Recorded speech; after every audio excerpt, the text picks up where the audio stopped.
透过台南大雄空拍团队的镜头，会当看到灾区的实况，特别是厝顶花笋已经盖满磅礴的特别景观。不过受这波西南气流的好大雨冲击，磅礴也是无度阻挡变成水地四季漏水。对此，市府在后复原进度的记者会中，干部局表示，除了积极每下42间营造商来协助，不过秘书长也是坦承有关欠工。招募状况嘛不好，会搁再积极来努力。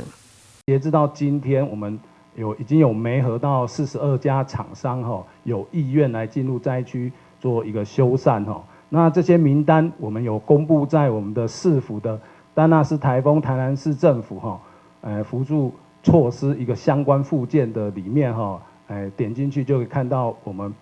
厂商名单还有公布在我们公务局的网站里。目前包括中央，包括我们台南，一直都在募集一些有意愿到灾区去做一些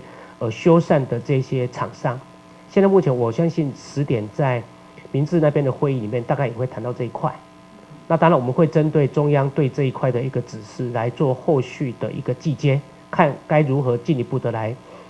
建立某些机制来协助我们的灾民来处理这一块。秘书长进一步表示，虽然对弱势户有租金补贴，起来是安置，不过真侪灾民无愿意离开，有一寡厝的收款嘛是灾民拢是困难。不过值得欣慰的是，第一波灾损慰助金已经送到灾民手中。第一批的款项已经在星期一的已经拨入了，大概拨入了将近快1000万左右，大概有900多户的。一个灾民，他们已经拿到了现金，大概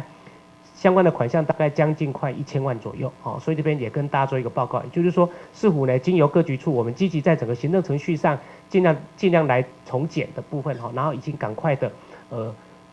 把这笔钱拨到需要的一个灾民的手上。对洪灾到水患，市府表示，所有灾后慰助拢简化流程，嘛且也未提出申请的灾户尽速办理。台南新闻军事采访报道。